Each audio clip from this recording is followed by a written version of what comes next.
하나님 말씀 나누려고 합니다. 한 개의 뼈도 꺾이지 않을 것이다 라는 제목으로 여러분과 은혜를 나누려고 합니다.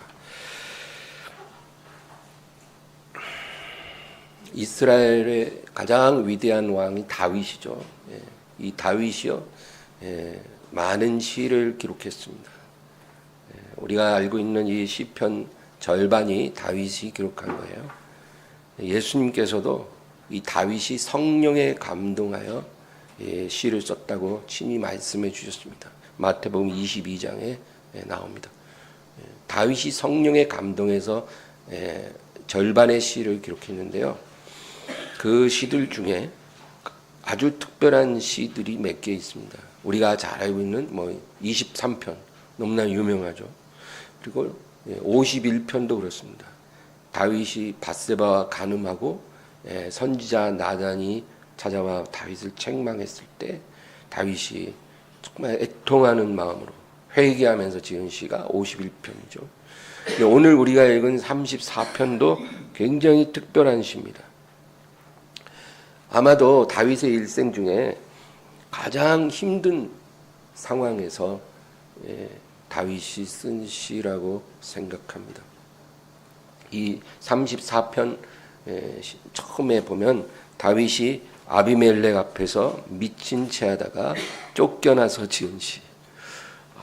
너무 놀랍죠. 다른 시를 보면 다윗이 문라변에 맞춘 노래, 스기온옷에 맞춘 노래, 현악에 맞춘 노래, 이런 식으로 성전에 올라가며 부르는 노래, 이런 식으로 시를 설명하는데 이 34편은 아비멜렉 앞에서 미친 채 하다가 쫓겨나서 지은 시라고 그렇게 기록되어 있습니다. 어떻게 그런 상황에서 시를 기록할 수 있었을까? 참 놀랍죠. 근데 예수님이 뭐라 그랬어요? 다윗이 성령에 감동하여 시를 썼다라고 말씀하셨거든요. 그래서 많은 선지자들은 성령에 감동하여 예언을 하는데 이 다윗은 특히 노래하는 선지자였어요. 그래서 성령에 감동해서 노랫말을 기록한 것입니다. 지금 이 상황이 어떤 상황인가 우리가 이해를 해야 시를 이해할 수 있어요. 사울 왕이 지금 다윗을 계속 추적합니다. 다윗을 너무 미워하는 거예요. 저 다윗만 없으면 아주 그냥 소원이 없겠어요. 그래서 다윗을 찾아서 죽이려고 그렇게 애를 씁니다. 그래서 사울 왕을 피해 다윗이 도망 다니는데 이제 더 이상 갈 데가 없는 거예요. 산에 들어가서 숨어 있다가 또 누가 밀고 하면 또 도망쳐서 들로 가고 또 들에 있다가 누가 밀고 하면 또 저기 은밀한 동굴에 들어가 숨어 있다. 또 그것을 또 누가 밀고 하면 또 이곳으로 피하고. 근데 이제 갈 데가 없어요. 다윗이 어디로 가든지 그 지역 주민들이 다윗을 밀고 합니다. 왜냐하면 나중에 다윗이 거기 머물렀다 갔다는 것을 이제 사울 왕이 알면 해코지를 하거든요. 그러니까 해코지 안 당하려고 겁을 먹은 백성들이 다윗이 여기 있다고 고발을 하는 거예요. 근데 다윗이 숨을 곳이 없어요, 이제. 그래서 어디로 갔냐? 블레셋 왕에게 갑니다. 블레셋은 여러분 얼마 전에 다윗이 그 용사 골리앗을 죽였잖아요. 그리고 그 전쟁에서 다윗 때문에 블레셋이 대패를 했거든요. 그러니까 블레셋 왕은 다윗이 원수예요. 그런데 그 이스라엘과 지금 전쟁 중에 있는 그 블레셋 왕에게 도망간 거예요. 왜냐하면 거기는 사울 왕이 쫓아올 수가 없거든요. 그러니까 예를 들면 대한민국에서 어떤 사람이 죄를 짓고 이제 지명수배범이 됐어요. 근데 이제 도망갈 데가 없는 거예요. 배를 탈 수도 없고 비행기도 탈 수가 없어요. 근데 이 좁은 나라에 어디 숨을 데가 없는 거예요. 막 텔레비전 뉴스에 얼굴도 막 나오고 그래가지고 이제 완전히 숨을 곳이 없어요. 그래서 DMZ를 넘어서 북한으로 간 거예요.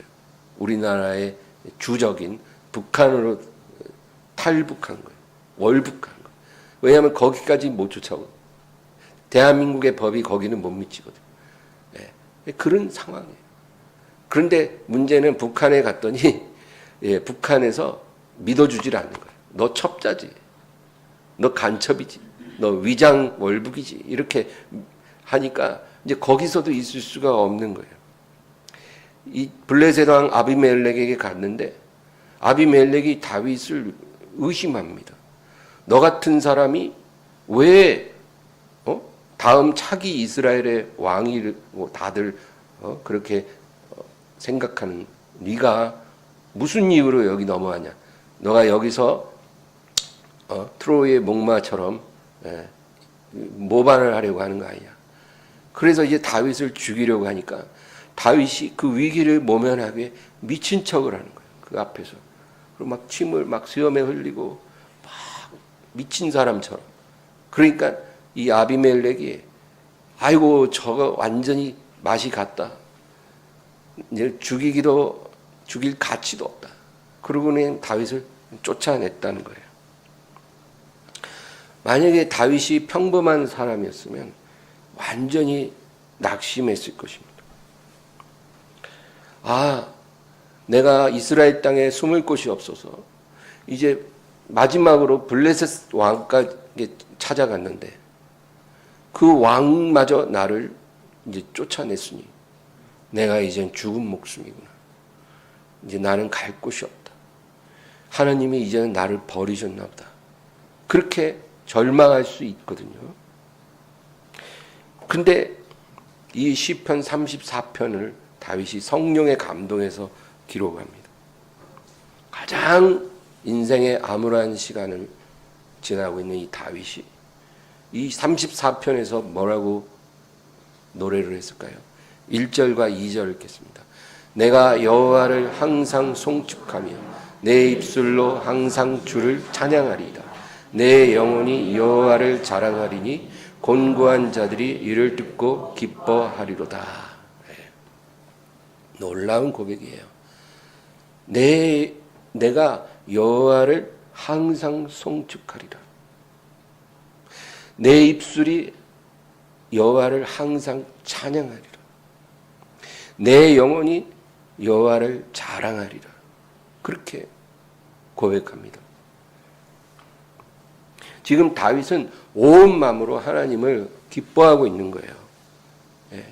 하나님을 기뻐하는 것이 너희의 힘이라, 그런 성경 구절 있잖아요. 지금 다윗이 지금 하나님을 기뻐할 수 있는 상황이 절대로 아닌데 온 마음으로 하나님을 기뻐하는 것입니다. 아마 다윗의 각 옆에 있는 부하가 그 다윗을 볼 때 이 사람이 진짜 미친 거 아닌가 이런 생각을 했을지도 몰라요. 방금 전에는 아비멜렉 앞에서 목숨을 건지기 위해서 미친 척하는 줄 알았는데 그게 아니라 이 사람 진짜 미친 거 아닌가 이렇게 아마 부하들이 봤을 거예요. 지금 다윗의 행동은 주위에 있는 사람들이 이해할 수가 없는 거예요. 기쁜 일이 있어서 기뻐하는 거는 쉬운 일이죠. 그렇죠? 예. 올림픽에서 금메달 따서 기뻐하는 건 너무나 당연한 거예요. 그런데 인생의 가장 암울한 동굴 속에 출구가 있는지 없는지도 알 수 없는 그런 상황에서 기뻐할 수 없잖아요. 사람이라면. 그런데 하나님의 사람은 기뻐할 수 있습니다. 이것이 하나님의 사람의 특별한 점이에요. 하나님의 사람은 기뻐할 수 있습니다. 왜? 하나님이 피난처가 되기 때문이에요. 내가 너무나 괴로운 상황에, 너무나 고립된 상황에 있을지라도 하나님이 피난처가 되기 때문에 그것을 믿는 하나님의 사람은 기뻐할 수 있는 거예요. 4절을 우리 또 읽겠습니다. 내가 여호와께 간구하매 내게 응답하시고 내 모든 두려움에서 나를 건지셨도다. 내가 하나님께 기도하니까 하나님이 응답하시고 나의 모든 두려움에서 나를 건지셨다고 고백합니다. 지금 다윗은요, 미친 척해서 자기 목숨을 겨우 건지고 쫓겨난 상황이거든요. 근데 지금 하나님이 나의 간구에 응답해 주셨다는 거예요. 내가 구한 것을 들어주셨다고 말합니다. 지금 상황이 자기의 간구에 대한 하나님의 응답이라는 거예요. 왜 그럴까요? 다윗은 지금 이렇게 자기가 아비멜렉 왕에게 받아들여지지 않고 이런 상황으로 이제 몰려서 쫓겨나는 것이 그 하나님의 선한 섭리고 나를 향한 하나님의 뜻이라고 확실히 깨달았기 때문에,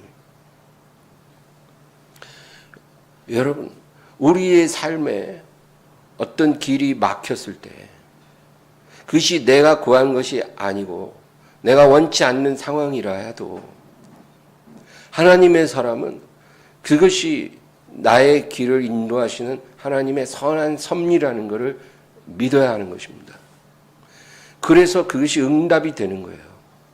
내가 원하고 바라는 대로 이루어져도 하나님이 응답하신 것일 수 있지만, 내가 원하고 바라는 것이 좌절되어도 그것이 바로 나를 선한 길로 인도하시는 하나님의 응답이라는 거예요. 내 모든 두려움에서 나를 건지셨도다, 그렇게 고백을 하잖아요. 하나님이 내게 응답하셨고 나의 모든 두려움에서 나를 건지셨다. 하나님의 사람은 하나님을 온전히 의지합니다. 그래서 그 사람은 하나님이 지금 내가 구하는 것을 거절하실까 봐 두려운 게 아니에요. 내가 구하는 것을 하나님이 들어주지 않을까 봐 두려운 것은 내가 오직 온전히 하나님을 의지하는 사람이 아직 아니라는 증거예요. 온전히 하나님을 의지하는 사람은 내 구하는 것을 들어주지 않을까 봐 두려운 게 아니라 내가 하나님이 기뻐하지 않는 길로 가게 될까 봐 두려운 거예요. 하나님이 나에게 계획하신 선한 그 길이 아닌 다른 길로 가게 될까 봐 그게 두려운 거예요. 그래서 다윗은 자기가 아비멜렉 왕에게 의탁할 때도 그렇게 기도한 거예요. 하나님, 이 길이 정말 하나님이 기뻐하시는 길인지 아닌지 알게 하옵소서. 지금 다윗은 어쩔 수 없이 블레셋 왕에게 간 거거든요. 더 이상 이스라엘 땅에는 피할 곳이 없어요. 숨을 곳이 없어요. 그래서 마지막 방안으로 이스라엘의 전쟁 중인 블레셋 왕에게 의탁을 한 건데, 그것이 하나님의 선한 뜻인지 확신이 없는 거예요. 그런데 딱 가니까 이 왕이 자기를 막 두 팔 벌려 환영했으면 거기에 의탁을 했겠죠. 근데 그게 아니라 다윗을 의심하고 오히려 다윗을 죽이려고 하는 걸 안 거예요. 그래서 미친 척하고 그 위기를 모면하고 나와서 하나님이 나의 기도를 들어주셨고 나의 모든 두려움, 하나님의 뜻대로 내가 걸어가지 않을까 봐 두려워하는 나의 이 두려움에서 나를 건져주셨도다. 예. 여러분, 우리가 원하는 것이 이루어지지 않았을 때 우리가 다윗과 같이 이런 고백을 할 수 있기를 바랍니다. 내가 여호와께 간구하며 내게 응답하시고 내 모든 두려움에서 나를 건지셨도다.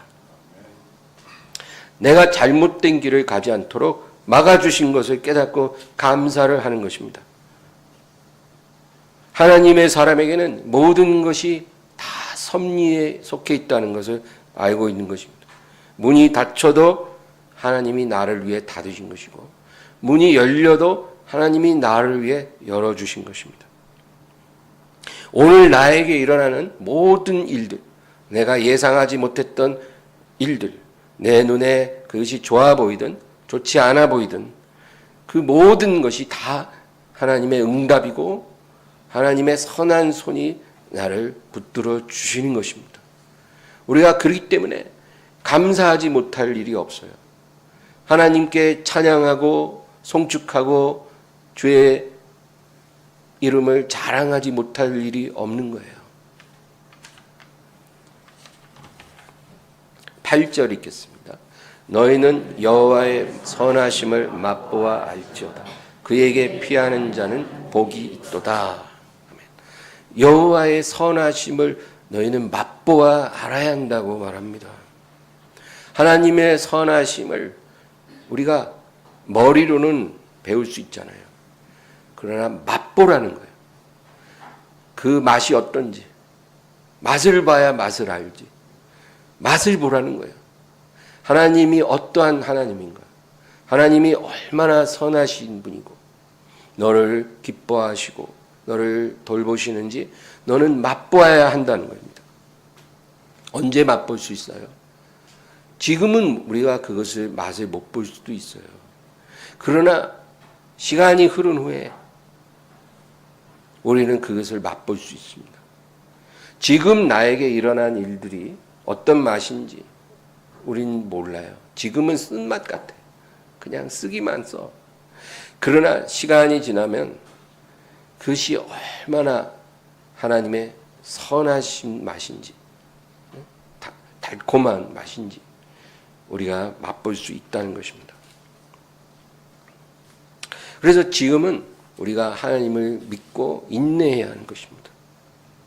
왜 그토록 내가 기도하는데도 응답을 더디하시는지 지금은 우리가 몰라요. 그래서 그냥 믿음으로 인내하고 기다릴 뿐이에요.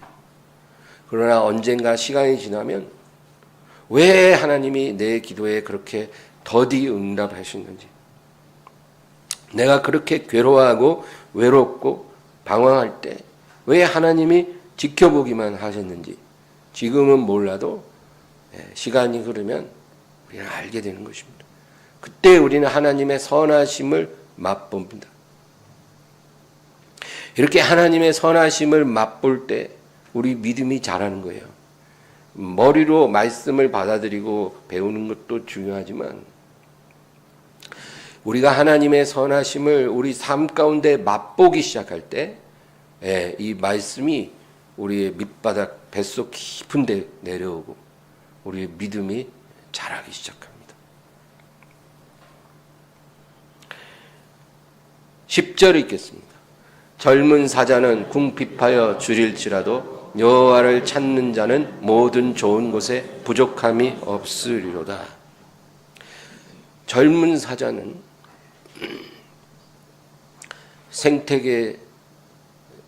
자연 생태계 최상의 포식자입니다. 젊은 사자는요, 어떤 짐승도 두렵지 않아요. 그리고 모든 짐승이 다 자기의 먹잇감일 뿐이에요. 저기 사슴 한 마리 있으면 오늘 점심 도시락이구나. 저기 소 한 마리가 있으면 오늘 저녁 특식이구나. 이 젊은 사자에게는 모든 것이 자기 먹잇감이죠. 절대로 줄일 일이 없습니다. 그렇게 강하죠. 그런데 이 젊은 사자가 줄인 상황이 처했다는 것은 엄청난 기근이 이 세상에 임했다는 것입니다. 그럴지라도 여호와를 찾는 자는 모든 부족함에 좋은 것에 부족함이 없으리라. 하나님께서 말씀하십니다. 젊은 사자보다 강한 자가 여호와를 찾는 자입니다. 하나님께서 여호와를 찾는 자는 어떠한 기근에도 어떠한 가뭄에도 마르지 않게 하시고 굶지 않게 지켜주신다는 것입니다.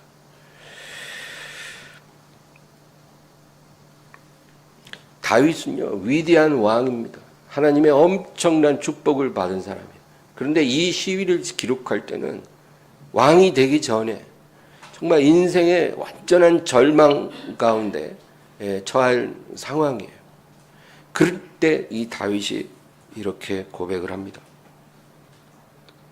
여호와를 찾는 자는 모든 좋은 것에 부족함이 없으리로다. 11절에서 13절입니다. 너희 자녀들아 와서 내 말을 들으라. 내가 여호와를 경외하는 법을 너희에게 가르치리로다. 생명을 사모하고 연수를 사랑하여 복받기를 원하는 사람이 누구뇨? 내 혀를 악에서 금하고 내 입술을 거짓말에서 금할지어다. 여호와를 경외하고 복받기를 원하는 자는 어떻게 하라고요? 네 혀를 악에서 금하고 내 입술을 거짓말에서 금할지어다. 지금 하나님을 찾는 자, 하나님을 경외하는 자에게 하나님이 모든 좋은 것을 주신다고 고백하잖아요. 그러면 하나님을 찾는 사람이 제일 명심해야 될 게 뭐냐면 우리의 혀와 우리의 입술을 지키라는 거예요. 이것이 정말 중요합니다. 우리가 입술로 짓는 가장 큰 죄가 원망하는 죄입니다. 성경은 입술로 원망할 때 하나님의 진노의 불이 타오른다고 말씀합니다. 그러니까 원망하는 죄가 굉장히 큰 죄예요, 여러분. 무슨 도둑질하고 간음하고 그런 죄 이상 하나님이 아주 싫어하는 죄입니다. 출애굽기 15장 24절입니다. 백성이 모세에게 원망하여 이르되 우리가 무엇을 마실까? 17장 3절. 거기서 백성이 목이 말라 물을 찾으매 그들이 모세에게 대하여 원망하여 이르되 당신이 어찌하여 우리를 애굽에서 인도해 내어서 우리와 우리 자녀와 우리 가축이 목말라 죽게 하느냐. 민수기 11장 1절. 여호와께서 들으시게 백성이 악한 말로 원망하며 여호와께서 들으시고 진노하사 여호와의 불을 그들 중에 붙여서 진영 끝을 사르게 하시매. 21장 5절. 백성이 하나님과 모세를 향하여 원망하되 어찌하여 우리를 애굽에서 인도해 내어 이 광야에서 죽게 하는가. 이곳에는 먹을 것도 없고 물도 없도다. 우리 마음이 이 하찮은 음식을 싫어하노라 하며. 여러분, 우리 이스라엘 백성이 하나님을 자주 원망했어요. 물이 없다고 원망하고, 음식이 박하다고 원망하고, 길이 험하다고 원망하고, 또 가나안 백성이 너무 강하다고 원망하고, 마음에 괴로움이 올 때마다 하나님을 원망했어요. 이 원망한다는 게요, 우리 앞에 있는 현실을 원망해도 그것이 사실은 하나님을 비난하는 것입니다. 하나님은 그것을 하나님을 향한 비난으로 받아들이시는 것입니다. 그것은 진실이 아니에요. 거짓말이에요.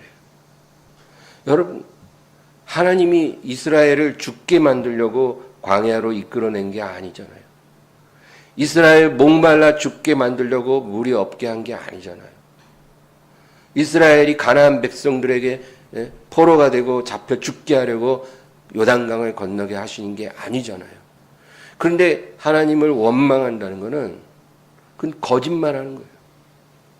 하나님이 가장 미워하는 게 원망입니다.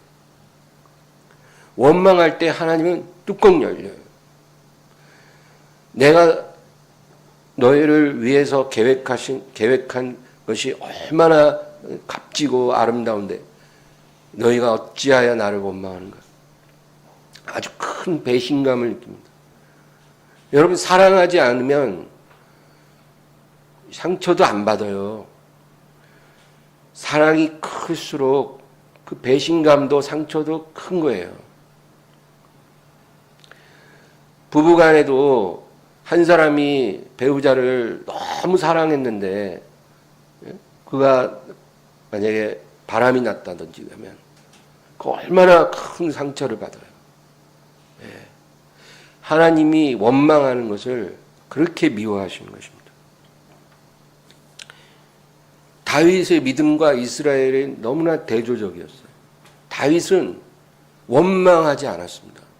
산으로 들로 동굴로 도망 다닐 때도 한 번도 하나님을 원망하지 않았어요.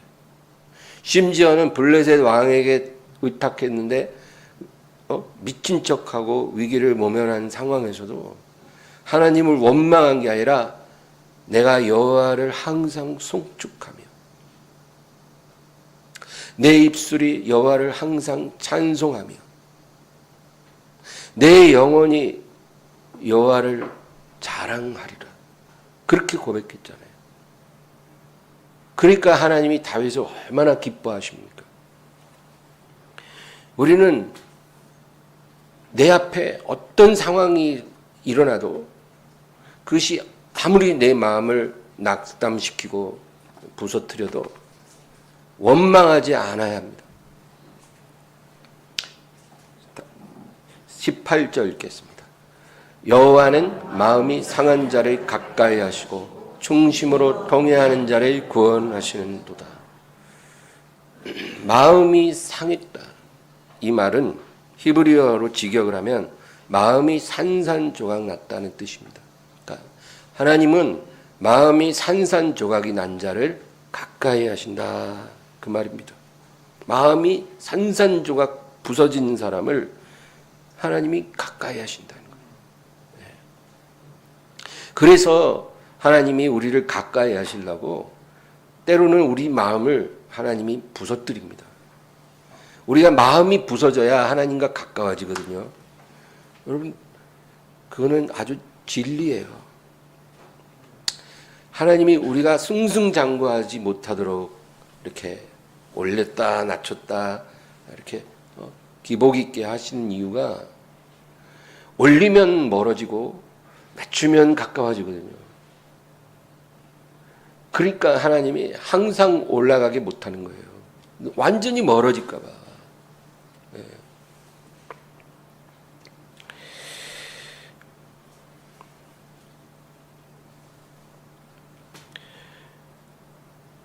우리의 모든 교만, 자존감 이런 것들이 산산조각으로 부서졌을 때 하나님이 그 사람을 가까이 부르시는 것입니다.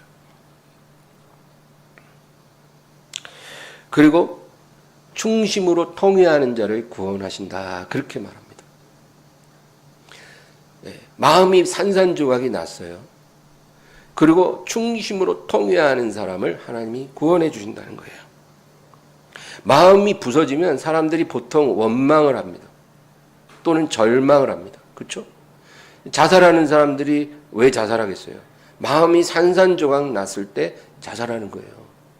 더 이상 살아야 될 아무 이유를 전혀 발견할 수 없을 때 그때 자살하잖아요.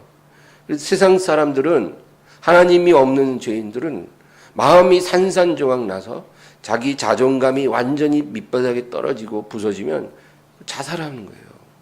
우울증 걸리고 정신병 걸리고 아주 분노 조절 장애가 생기고 그러잖아요. 그런데 하나님의 사람은 뭐라고 고백해요? 하나님은 마음이 산산조각 난 자를 가까이 하시고 중심으로 통회하는 자를 구원하신다는 거예요. 그 말은 자기의 죄를 보는 사람을 말해요. 마음이 부서졌을 때 여러분 우리의 깊은 죄가 보이기 시작하는 겁니다. 잘 나가고 그렇게 행복할 때는 우리의 깊은 죄가 안 보이거든요. 그냥 껍데기에 쫙 가려져서 우리의 실체가 안 보여요. 내가 하나님 앞에 어떤 사람인지 볼 수가 없어요. 행복하고 잘 될 때는. 그런데 마음이 산산조각이 나서 내 교만, 자존감 다 부서지면 내 실체가 보여지는 거예요. 그거 보면서 통회하는 사람 하나님께서 구원하신다. 그렇게 말씀합니다. 여러분 로마서 7장은 많은 사람들이 뭐라 그러냐면 이 로마서 7장의 고백은 거듭난 사람이 고백한 것이 아니고 거듭나기 전에 죄인이 고백하는 것이다. 그렇게 말을 하지만 그거는 정확한 해석이 절대 아닙니다. 로마서 7장은 온전히 거듭난 영적인 사람만이 그렇게 고백할 수 있는 거예요. 내 안에 성령의 법과 다른 법이 부딪혀서 죄의 법으로 끌어가는 것을 내가 본다 그랬잖아요. 그게 어떻게 거듭나지 않은 사람이 고백할 수 있는 말입니까? 내 안에서 두 법이 싸우는 것을 볼 수 있는 사람은 영의 사람이에요. 그런데 이 사람이 뭐라고 고백해요? 내가 원하는 것은 하지 아니하고 내가 원치 아니한 것을 하는도다. 오라 나는 곤고한 사람이로다. 누가 이 사망의 몸에서 나를 건져내랴. 이게 바로 마음이 부서진 자가 중심으로 통회하는 거예요. 자기 죄를 보면서 자기의 죄, 나의 가족의 죄, 우리 교회의 죄, 우리 사회의 죄 이런 거를 보면서 마음이 고통을 느끼는 것. 이런 것이 바로 중심으로 통회하는 것입니다. 또 19절 보겠습니다. 의인은 고난이 많으나 여호와께서 그의 모든 고난에서 건지시는도다. 여기서 말하는 의인이라는 것은 하나님을 가까이 하는 자, 하나님을 찾는 자, 하나님을 경외하는 자입니다. 이 사람이 의인이잖아요. 그런데 이런 의인이 고난이 많다는 거예요.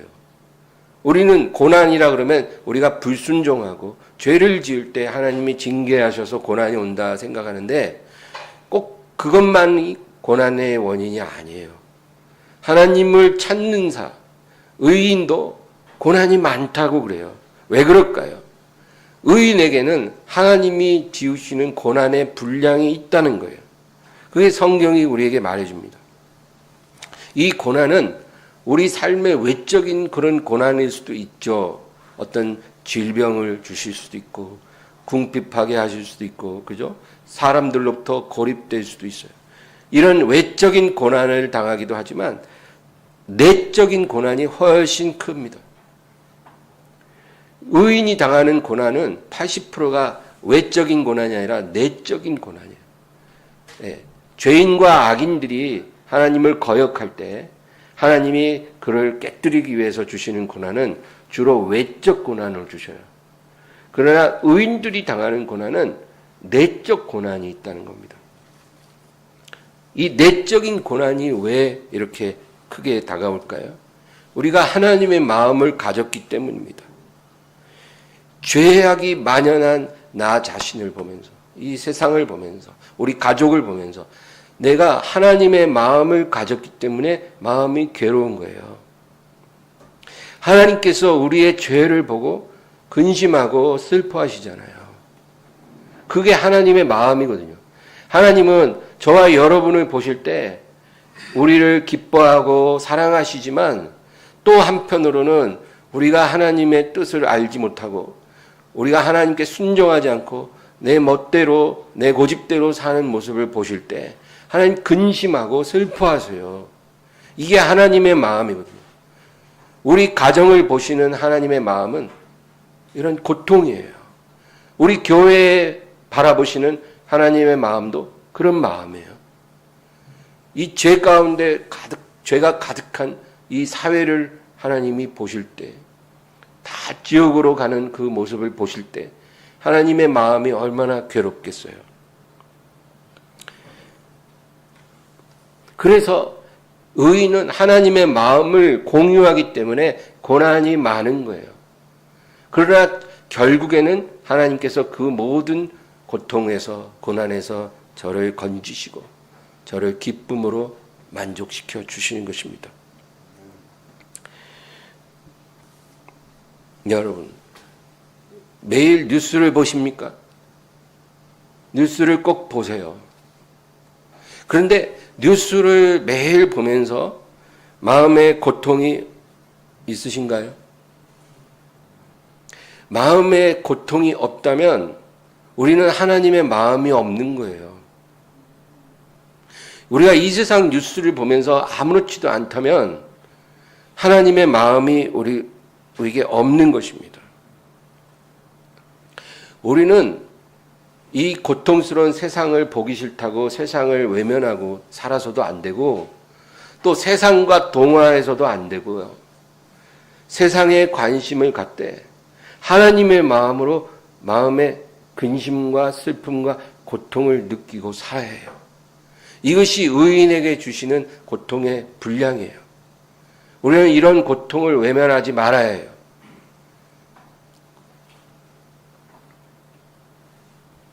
우리가 직장에 가면 직장 동료들이 있잖아요.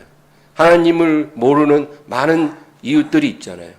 그들이 살아가는 모습을 볼 때 마음에 고통이 있어야 돼요. 이 고통이 못 느껴지면 우리가 하나님 마음을 갖고 있지 않은 거예요. 세상과 구별되되 애통하는 마음을 가져야 됩니다. 20절 읽겠습니다. 그의 모든 뼈를 보호하시며 그 중에서 하나도 꺾이지 아니하도다. 오늘 이게 결론적인 말씀인데요. 이게 다윗이 정말 인생의 가장 암울한 상황에서 하나님께 고백합니다. 그의 모든 뼈를 보호하시며 그 중에서 하나도 꺾이지 아니하도다. 여기서 뼈의 의미가 뭘까요? 하나님이 의인의 뼈를 보호하신다는 거예요. 하나의 뼈도 꺾이지 않을 것이다. 이거 굉장히 중요한 의미가 있잖아요. 예. 의인의 뼈는 절대로 꺾이지 않을 거라는 거예요. 이 뼈라는 거는 하나님이 그를 찾는 자에게 계획하신 하나님의 선한 뜻을 말합니다. 저와 여러분에게 하나님이 계획한 뜻이 있어요. 우리를 이 세상에 보내실 때, 우리를 구원하신 후에 우리를 통해서 하나님이 이루고 싶은 뜻이 있잖아요. 그 뜻이 하나도 꺾이지 않을 거라는 거예요. 우리에게 주기로 결정하신 그 모든 은총의 하나도 땅에 떨어지지 않을 거라는 거예요. 믿으십니까? 하나님이 그 모든 뼈를 보호하시고 꺾이지 않게 하시리라. 지금은 우리 눈에 그것이 감추어졌을지라도 우리가 주님 앞에 서게 되는 날에 이 모든 것을 깨닫게 될 것입니다. 아, 이 예언적 말씀이 그를 찾는 자, 그를 경외하는 자에게 다 성취가 되었구나. 나에게 이 모든 하나님의 약속이 성취가 되었구나. 우리는 알게 될 것입니다. 그러므로 절대 낙심하지 말고 원망도 하지 말고 하나님이 이끄시는 대로 믿고 따라가세요. 문제는 하나님이 아니고 나예요. 하나님이 이끌어 가려고 해도 내가 자꾸 일을 그르쳐요. 내가 내 뜻대로 고집대로 자꾸 어긋나요. 이제는 그렇게 살면 안 된다는 거예요. 그럼 자꾸 더 힘들어지거든요. 하나님을 믿고 따라가십시오. 다치면 닫으신 것이 나를 위한 하나님 뜻이에요. 기다리세요. 하나님을 믿고 기다리세요. 내 앞에 문이 닫혔으면 전진할 수 없잖아요. 그러면 이 자리에서 내가 어떻게 해야 되는가? 그거를 물어야 되는 거예요. 하나님, 지금 내가 문이 닫혔고 길이 닫혀서 갈 수가 없으니 지금 내가 무엇 하기를 원하십니까? 그리고 하나님이 내게 허락하신 그 일에 충성하세요. 하나님을 믿고 기다리세요. 그러면 때가 되면 하나님이 열어주시거든요. 그 열어주신 길이 내 마음에 안 들어도 그 길로 가세요. 왜냐하면 하나님이 열어주신 길이거든요. 믿고 가면 그 길이 점점 넓어집니다. 우리가 이것을 경험해야 돼요. 그리고 결국 우리가 천국에 들어갔을 때 먼 훗날 조만간 우리의 모든 뼈를 보호해 주시고 하나도 꺾이지 않았다는 것을 알게 하실 거예요. 하나님은 능히 그렇게 하실 수 있습니다. 이 진리를 예수님이 십자가에서 친히 증명해 주셨어요. 요한복음 19장 31에서 36절 읽고 마치겠습니다. 이날은 준비일이라. 유대인들은 그 안식일이 큰 날이므로 그 안식일에 시체들을 십자가에 두지 아니하려 하여 빌라도에게 그들의 다리를 꺾어 시체를 치워달라 하니 군인들이 가서 예수와 함께 못 박힌 첫째 사람과 또 그 다른 사람의 다리를 꺾고 예수께 이르러서는 이미 죽으신 것을 보고 다리를 꺾지 아니하고 그중 한 군인이 창으로 옆구리를 찌르니 곧 피와 물이 나오더라. 이를 본 자가 증언하였으니 그 증언이 참이라. 그가 자기의 말하는 것이 참인 줄 알고 너희로 믿게 하려 함이니라. 이 일이 일어난 것은 그 뼈가 하나도 꺾이지 아니하리라 한 성경을 응하게 하려 함이라. 이 세상에 아버지 뜻에 온전히 순종하여 육체로 오신 예수님, 정말 그 고난의 삶 속에 아버지의 뜻만을 온전히 이루셨잖아요. 하나도 이루어지지 않은 게 없어요. 예수님에 관하여 예언된 모든 말씀 다 이루어지고 아버지가 예수님 통해서 이루고자 하는 모든 뜻이 다 이루어졌어요. 하나도 이루어지지 않은 게 없었어요. 그래서 예수님이 마지막 운명하실 때 다 이루었다, 그렇게 말씀하신 거거든요. 그런데 그것을 이 다윗이 시편 34편의 예언으로 말한 그 구절과 연결시키는 거예요. 하나님이 기뻐하는 사람, 하나님을 경외하는 사람에게는 그 뼈가 하나도 꺾이지 않고 보존되리라는 하나님의 약속을 예수님이 친히 이루어 주신 거예요. 그래서 예수님의 뼈는 꺾이지 않았다는 거예요. 보통 십자가에 매달리면 빨리 죽게 하기 위해서 그 창자루로 다리를, 무릎을 꺾어버려요. 그러면은 이제 버티지 못하니까 축 처지면서 질식사하죠. 그런데 이미 예수님은 운명하셨기 때문에 다리를 꺾을 필요가 없어서 그냥 그 피를 빼기 위해서 창으로 옆구리를 찔렀다는 거예요. 그러니까 예수님은 하나의 뼈도 꺾이지 않고 온전히 운명하시고 무덤에서 부활하셨다는 거죠. 여러분, 이 사건이 우리에게 말해주는 것, 예수님을 사랑하고 믿음으로 순종하는 저와 여러분에게도 이렇게 동일한 역사를 하나님이 이루어 주신다는 거예요. 우리 삶에 하나님이 계획하신 모든 일들, 모든 계획들이 하나도 꺾이지 않고 다 이루어지리라 믿으시고 주님만 의지하며 사시기를 주의 이름으로 축원합니다. 하나님 아버지 감사합니다. 주님, 오늘도 주님을 의지합니다. 도와주소서, 역사하소서. 아버지, 지난 우리의 삶은 부끄럽고 참으로 슬픈 시간들이 너무나 많았지만 그럼에도 불구하고 오늘 주님께서 이 자리에 저희들을 인도해 주심을 감사합니다. 오늘 이 말씀을 의지합니다. 주님께서 인도해 주실 줄 믿습니다. 내 남은 생에 하나님의 모든 계획이 하나도 꺾이지 않고 다 성취되게 하시고 내게 예비하신 모든 은총이 다 임하도록 역사해 주시옵소서. 하나님을 경외하게 하시고 내 입술을 금하여 내 혀를 금하여 하나님께 범죄하지 말게 하여 주시옵소서. 예수님의 이름으로 감사하며 기도합니다. 아멘. 찬양하고